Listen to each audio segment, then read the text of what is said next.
Okay, this is our project on cellular respiration by Nate Demons and Aidan Mays. The reactants for glycolysis are glucose, phosphate, ATP, and 2 NAD+, and its products are 2 ATP, 2 NADH, 2 hydrogen ions, 2 H2O, and 2 pyruvates.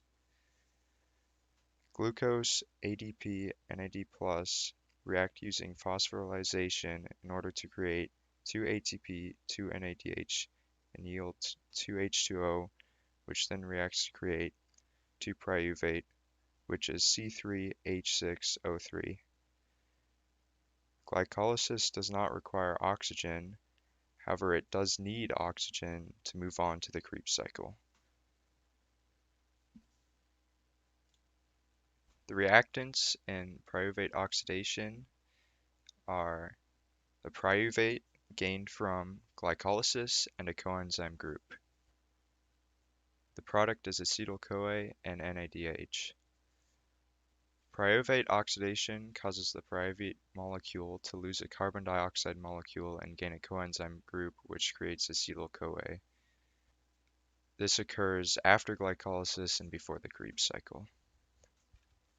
The reactants in the Krebs cycle are acetyl-CoA, 3-NAD+, FAD, and ADP.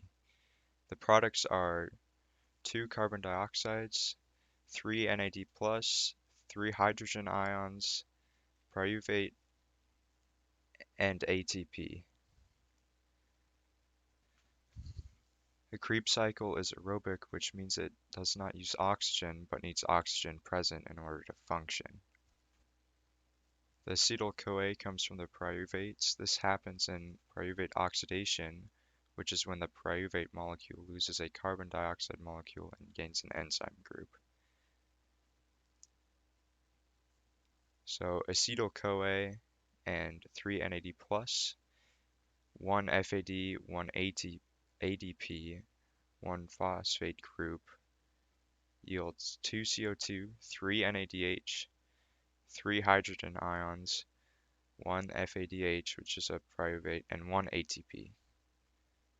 The reactants are FADH2, which was the pyruvate gained from the Krebs cycle, NADH, and oxygen gas. The products are NADH, FAD, and 32 to 34 ADP. NADH and FADH2 is what transports the electrons to the electron chain. The electron transport chain also makes the proton gradient by pushing the hydrogen protons across the membrane. The movement of hydrogen ions through ATP drives the production of ATP. The reactants of the cellular respiration equation are glucose and 6 oxygens. The products are 6 carbon dioxides, 6 water ions, and ATP. Glucose is used to create pyruvate, which is then used to power pyruvate oxidation and the Krebs cycle. Oxygen is used in the electron transport chain, where it moves protons.